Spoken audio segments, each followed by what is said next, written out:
Hola a todos, que Dios los bendiga, los saludo con la paz del Señor. Estamos aquí en un nuevo estudio de la palabra y este estudio se titula El Sermón del Monte. ¿Sí? Un tema esencial de toda la Biblia es el propósito histórico de Dios de llamar a un pueblo hacia sí mismo, un pueblo santo y apartado del mundo para pertenecerle y obedecerlo solamente a Él. Y en este sermón podemos ver cómo el Señor Jesús aparta pura y exclusivamente a sus discípulos. O sea que este estudio, esto que vamos a ver ahora, no es para cualquier persona, es para nosotros, para los hijos de Dios, para aquellos que nos denominamos cristianos, para aquellos que seguimos sus pisadas, para nosotros sus discípulos.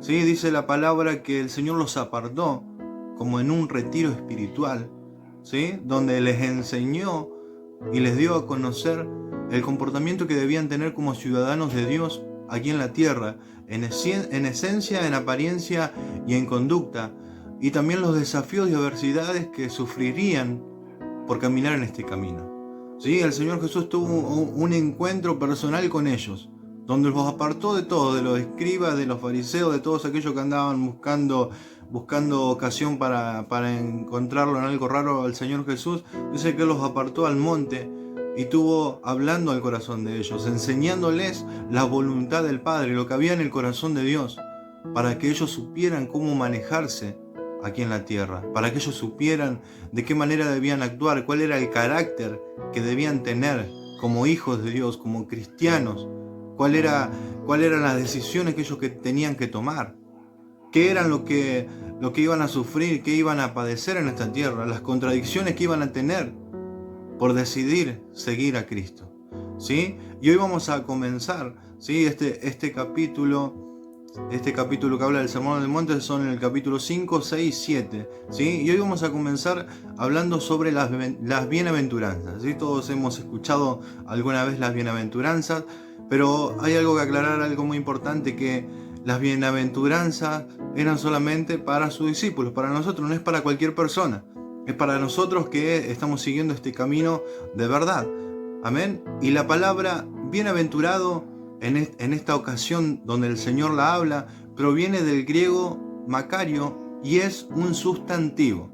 ¿Sí? ¿Qué quiere decir esto? Que cuando el Señor dice bienaventurados, no se refiere a cómo debemos sentirnos, sino a cómo Dios nos considera. ¿Sí? Y nos considera como benditos.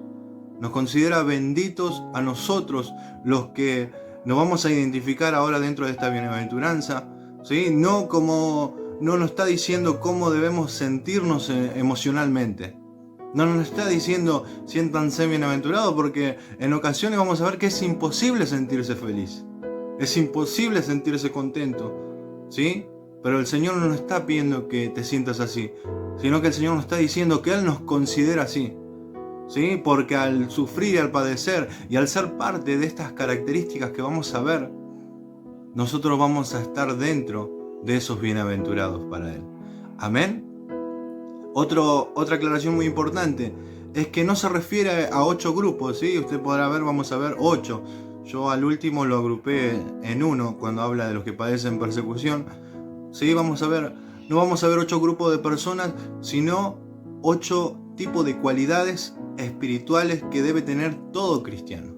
¿Sí? Nosotros debemos de encontrarnos en estos 8 tipos de cualidades que van a ir formando nuestro carácter. Amén. Y comenzamos con el número 1 en el libro de Mateo capítulo 5 verso 3. Declara la palabra: bienaventurados los pobres en espíritu, porque de ellos es el reino de los cielos. Amén. ¿Y a qué se refiere con pobres en espíritu? ¿Sí? Se refiere a aquellos que confiesan su pobreza espiritual delante de Dios en busca de su favor y que al mismo tiempo reconocen que no tienen nada para ofrecerle a Dios, ni derecho a reclamar, ni con qué comprar su favor. Amén.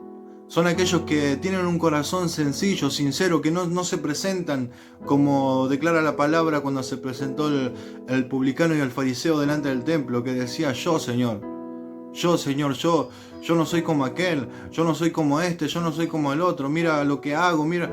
No, dice que este publicano se acercó desde el fondo y se golpeaba el pecho y decía: Señor, sé propicio de mí, pecador.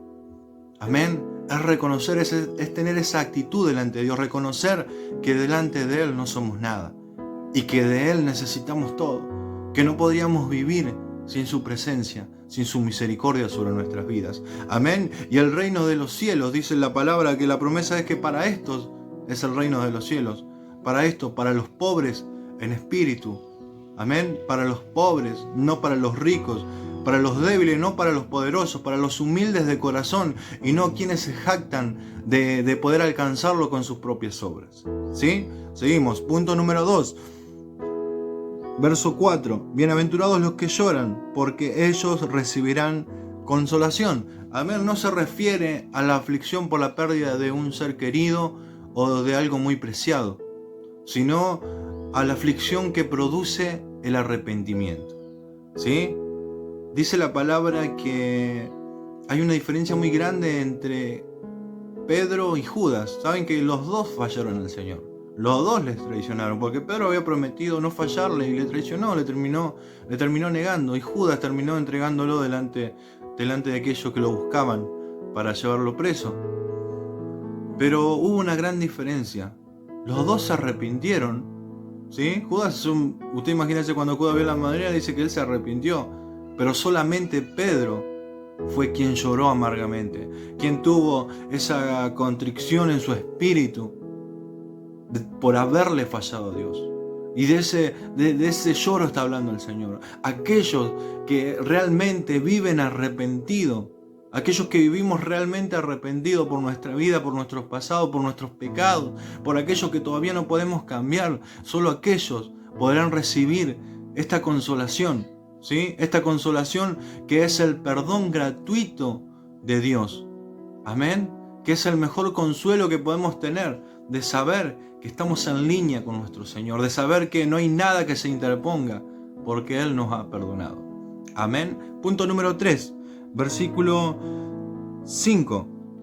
Bienaventurados los mansos, porque ellos recibirán la tierra por heredad.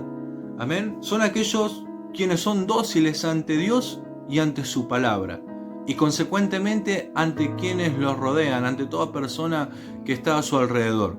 ¿Sí? Aceptan cuando son corregidos, no pagan mal por mal y se caracterizan por una actitud humilde en todo tiempo, en cualquiera que fuera la situación. Esa humildad es la que nos caracteriza y nos tiene que caracterizar ante las diferentes circunstancias que atravesamos en la vida, ¿sí? Y a pesar de estar privados o despojados muchas veces de nuestros derechos, porque muchas veces en este mundo la gente, porque sos cristiano, te quiere pasar por encima. La gente se aprovecha de ver nuestra manera de actuar, de ver nuestra bondad, de ver nuestra sinceridad. Muchas veces se la aprovechan y quizás lo has vivido en tu trabajo o con tus familiares o con tus amigos, que muchas veces te quieren tratar de tonto, te quieren pasar por encima. ¿Sí? ¿Por qué? Porque sos manso, porque sos dócil. Amén. A pesar de que los hombres aquí en la tierra nos despojen de nuestros derechos, tenemos la promesa de una heredad en el cielo. Amén, de una herencia celestial que Dios tiene prometido para esto, para aquellos que son dóciles ante su presencia, ante su palabra y hacia todos aquellos que nos rodean. Amén. Punto número 4, verso número 6. Dice: bienaventurados los que tienen hambre y sed de justicia, porque ellos serán saciados. ¿Sí? ¿De qué está hablando aquí la palabra? Se refiere a aquellos cuya suprema ambición no es material, sino espiritual. Son quienes buscan intensamente tener una conducta y un carácter que agrade y glorifique a Dios. Amén. Aquellos que desean que Dios los limpie, aquellos que desean que Dios se agrade de su caminar. ¿Sí? Aquellos que desean caminar en justicia, en rectitud. Dice que a esto el Señor promete saciarlos. ¿De qué manera? Transformando y cambiando sus vidas. Amén. Nosotros debemos tener esa hambre y esa sed de caminar en la justicia de Dios, de alcanzar esa justicia, como dice Mateo 6:33, que debemos de buscar esa justicia. Debemos que esa justicia de Dios se manifieste en nuestras vidas, en nuestros hechos, en nuestro andar, en nuestro carácter. Nosotros debemos ser distintos, nosotros debemos ser diferentes, debemos tener ese anhelo, esa búsqueda intensa de cada día ser perfeccionados por la presencia y el poder de Dios. Amén. Punto número 5, verso número 7. Bienaventurados los misericordiosos, porque ellos alcanzarán misericordia. ¿Sí? ¿Y qué significa misericordia? La misericordia es la compasión por la gente con necesidad, con dolor, con miseria y aflicción por consecuencia del pecado. Amén. Estos misericordiosos son aquellos que muestran la misericordia de Dios que han recibido, ¿sí? La misericordia que hemos recibido de Dios, atendiendo seriamente con misericordia a los más necesitados sin juzgar la condición que tienen, ¿sí? Sin mirar y pensar, porque muchas veces cuántos de nosotros hemos dicho, no, eso le pasa porque hace lo que quiere, porque le dio la espalda a Dios, porque en su vida secreta es un desastre. Muchas veces nosotros nos ponemos en ese lugar, en ese papel de juez, cuando Dios nos llama a tener misericordia y a obrar con la misericordia que Dios ha tenido con nosotros cuando nosotros éramos igual. Dios no nos está llamando a juzgar, ¿sí? Él es el que juzga. Dios nos llama a actuar con misericordia, ¿sí? Porque al mismo tiempo que actuamos con misericordia, recibimos la misericordia de Dios. Porque solamente aquel que ha recibido misericordia de Dios es capaz de obrar con misericordia. Porque sabe y se pone en los zapatos del otro. A pesar de que cometa el error que cometa, sabe que necesita misericordia, que necesita ser atendido.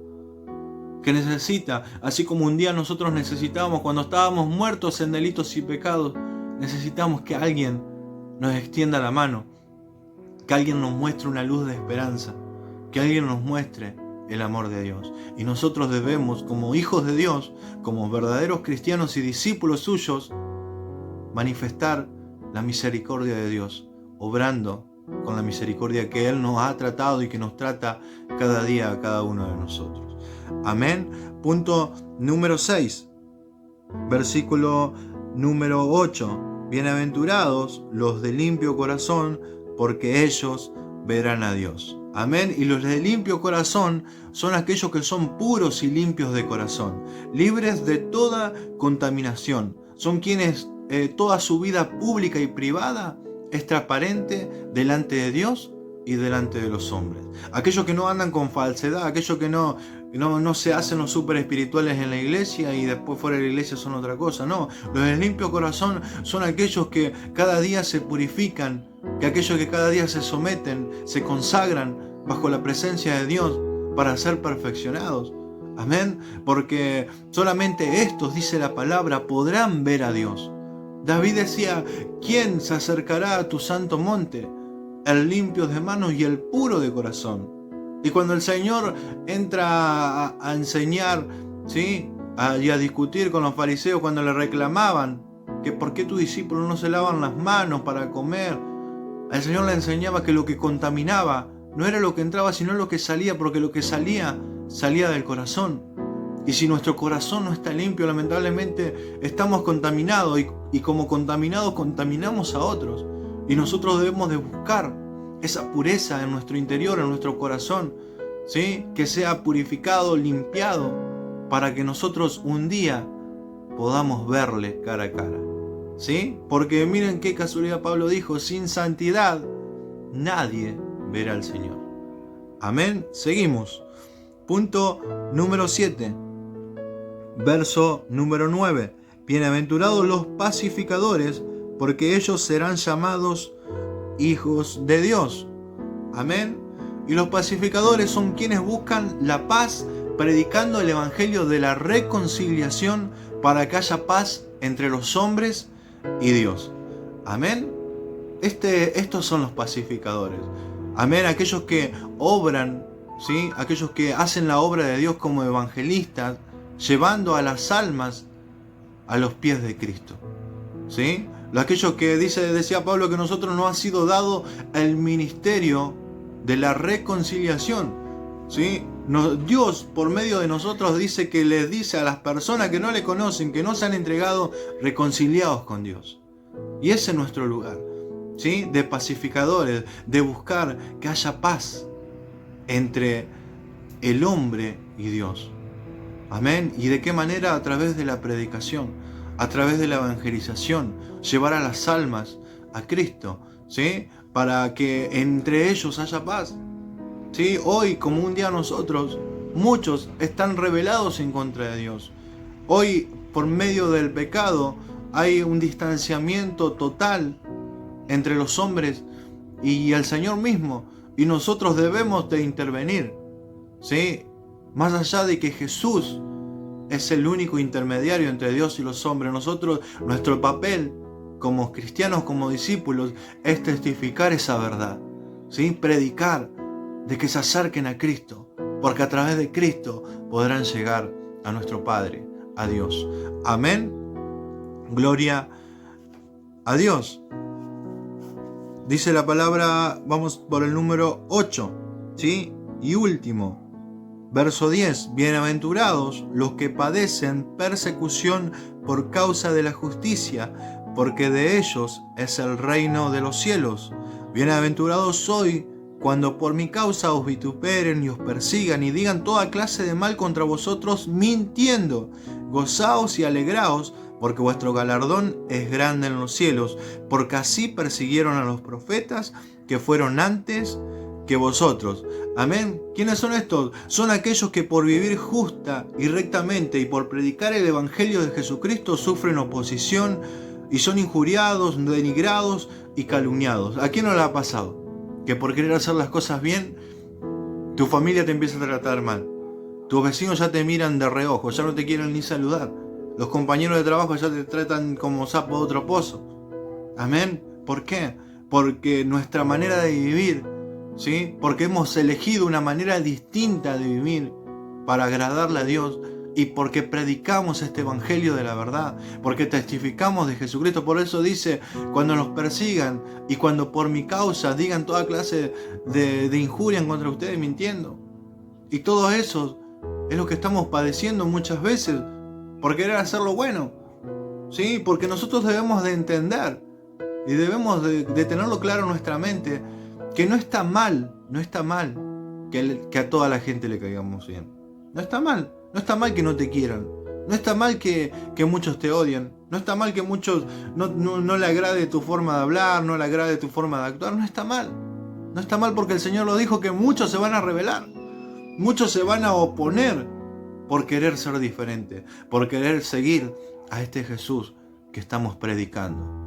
Amén. Pero ¿saben qué? El Señor en esta circunstancia nos demanda, ¿sí?, gozarnos y alegrarnos, que en su origen, en su significado, significa saltar la alegría, gozarse. ¿Saben por qué? Porque cuando se empieza a rebelar la gente en contra de nosotros, mintiendo, entendamos, mintiendo entre comillas, cuando la gente comienza a hablar mintiendo, cuando comienzan a buscarnos la contra, nosotros debemos de gozarnos. ¿Por qué? Porque nos han identificados como hijos de Dios. Gozarnos, ¿por qué? Porque están viendo en nuestra vida a Jesús de Nazaret, ¿sí? Por eso le decía al Señor, gócense, alégrense.